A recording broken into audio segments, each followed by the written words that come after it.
Welcome friends. तो आज हम इस वीडियो में सीखेंगे किस तरह से हम रूट्स वाले नंबर्स को नंबर लाइन पे शो कर सकते हैं।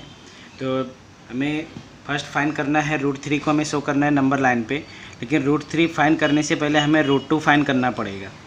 क्यों फाइंड करना पड़ेगा? उसके लिए हमें एक थ्योरम का यूज़ करना पड़ेगा। थ्योरम का नेम है पाइथागोरस थ्योरम। पाइथागोरस थ्योरम है, ये राइट एंगल ट्रायंगल पे अप्लाई होता है। राइट एंगल ट्रायंगल हमें दिया गया है ये 90 डिग्री ए, बी और सी। इसे हाइपोटेनियस कहा जाता है, इसे बेस कहा जाता है और इसे एल्टीट्यूड कहो या फिर हाइट कहो, राइट, एल्टीट्यूड या फिर हाइट। तो पाइथागोरस थ्योरम ये है, राइट, कि हाइपोटेनियस का अगर हम स्क्वायर करते हैं तो हमें बेस का स्क्वायर करो और एल्टीट्यूड का स्क्वायर करो और इनको ऐड कर दो तो ये हाइपोटेनियस के स्क्वायर के फाइंड हो जाएंगे। तो इसी का हम यूज़ करेंगे। पहले हम √2 फाइंड करेंगे। √3 फाइंड करने के लिए हमारे पास में ऐसा कोई भी नंबर नहीं है कि जिनका स्क्वायर करने पर +3 आता हो। तो हम ऐसे पहले फाइंड करने के लिए हम √2 फाइंड कर लेंगे। √2 फाइंड करने के लिए हम बेस 1 सेंटीमीटर या 1 यूनिट ले लेंगे, एल्टीट्यूड भी 1 यूनिट ले लेंगे, जिससे हमें ये फाइंड हो जाएगा 2। ये हाइपोटेनियस स्क्वायर है। लेकिन जब हम फाइंड करेंगे हाइपोटेनियस तो हमें ये फाइंड हो जाएगा √2। तो सबसे पहले √2 फाइंड करने के लिए हम यहाँ पे एक नंबर लाइन ले लेते हैं।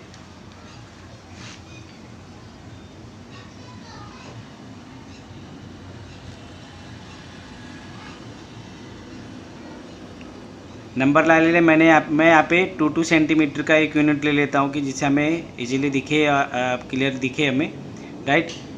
तो 2 सेंटीमीटर का मैंने यहाँ पे यूनिट्स बना दिया। ये हो गया 0, 1, 2, 3, 4, 5, 6, राइट। अब हमें क्या करना है, हमें यहाँ पे 1 सेंटीमीटर पे, यहाँ पे देखो हमने क्या लिया है, base is 1 centimetre. That means अगर हम इस पॉइंट का को नेम दे तो यहाँ पे हो जाएगा A, और इस पॉइंट को अगर मैं नेम दूँ तो ये हो जाएगा B, राइट। यानी इनके बीच का डिस्टेंस जो हो गया वो 1 यूनिट हो गया। अब यहाँ पे हम 90 डिग्री का एक परपेंडिकुलर लाइन ड्रॉ करेंगे। तो परपेंडिकुलर लाइन ड्रॉ करने के लिए आपको या फिर आप प्रोटेक्टर का यूज कर सकते हैं या फिर डायरेक्ट इसी का यूज करके कर सकते हो। कैसे करोगे आप? अगर मैं यहाँ पे बात करूँ तो 90 डिग्री का फाइंड करने के लिए हम क्या करते हैं, यहाँ पे हम डायरेक्ट ही अप्लाई करते हैं, प्रोटेक्टर का यूज करो, क्योंकि हमें यहाँ पे ऐसा कुछ नहीं दिया गया कि विदाउट ये। तो यहाँ पे मैं 90 डिग्री का एक लाइन ड्रॉ कर देता हूँ। 90 डिग्री का लाइन ड्रॉ करूँगा तो ये हो गया हमारा 90 डिग्री का एंगल।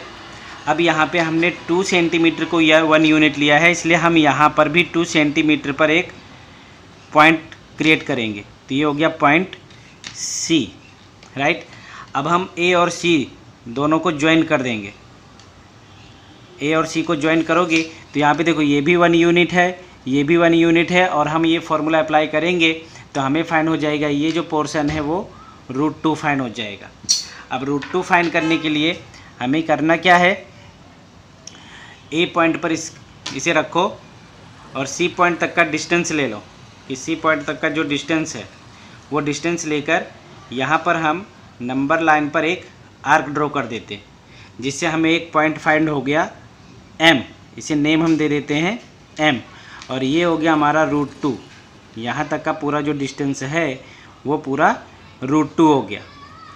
अब अगर मैं इसी में √3 फाइंड करना चाहूँ तो हाइपोटेनियस, इसी में फिर से मैं फॉर्मूला अप्लाई करूँ तो हाइपोटेनियस अगर मुझे फाइंड करना है तो √2 का स्क्वायर कर दूँ प्लस 1 का स्क्वायर कर दूँ, तो 2 + 1 = 3, right. That means hypotenuse is √3। तो इस तरह से मुझे √3 फाइंड हो जाएगा।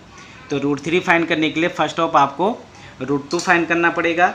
√2 फाइंड करने के बाद में फिर से अब देखो जहाँ पर √2 फाइंड हुआ है वहाँ पर ये पॉइंट रखो और वहाँ पे फिर से 90 डिग्री का एक परपेंडिकुलर लाइन ड्रॉ कर दो। यहाँ पे हमने 90 डिग्री पर एक लाइन ड्रॉ कर दिया, ये हो गया 90 डिग्री का। अब यहाँ पे हम इसे 2 सेंटीमीटर यहाँ पर भी ले लेंगे, क्योंकि 2 यहाँ पे हमने क्या लिया है, इस √2 स्क्वायर इज़ एंड 1 स्क्वायर, सो √2 तो हो गया यहाँ पे, और ये हो गया 1 यूनिट। यहाँ पे मैं पॉइंट का नेम दे देता हूँ m, राइट। अब मैं अगर इसी को ज्वाइन करता हूँ a के साथ में ज्वाइन करूँगा तो ये मुझे फाइंड हो जाएगा √3। अब √3 फाइंड करने के लिए हमें पॉइंट A पर राउंडर का पॉइंट रखना है, राइट। और n तक का, जहाँ पे n है पॉइंट, यहाँ तक का हमें डिस्टेंस लेकर एक आर्क ड्रॉ कर देना है जो नंबर लाइन को किसी पॉइंट पे इंटरसेक्ट करेगा। तो ये हमें पॉइंट, यहाँ पे जो पॉइंट हम रिप्रेजेंट कर रहे हैं वो √3 होगा। तो इस तरह से आप √3, √4, √5 फाइंड करने के लिए 2 का स्क्वायर और 1 का स्क्वायर, 6 फाइंड करने के लिए आपको पहले 5 फाइंड करना पड़ेगा, फिर उसके बाद में 1 सेंटीमीटर जिस तरह से हमने यहाँ पे फाइंड किया उसी तरह से आपको फाइंड करना होगा। तो कोई भी रूट्स वाले नंबर को इस तरह से हम रिप्रेजेंट कर सकते हैं पाइथागोरस थ्योरम अप्लाई करके। Thank you.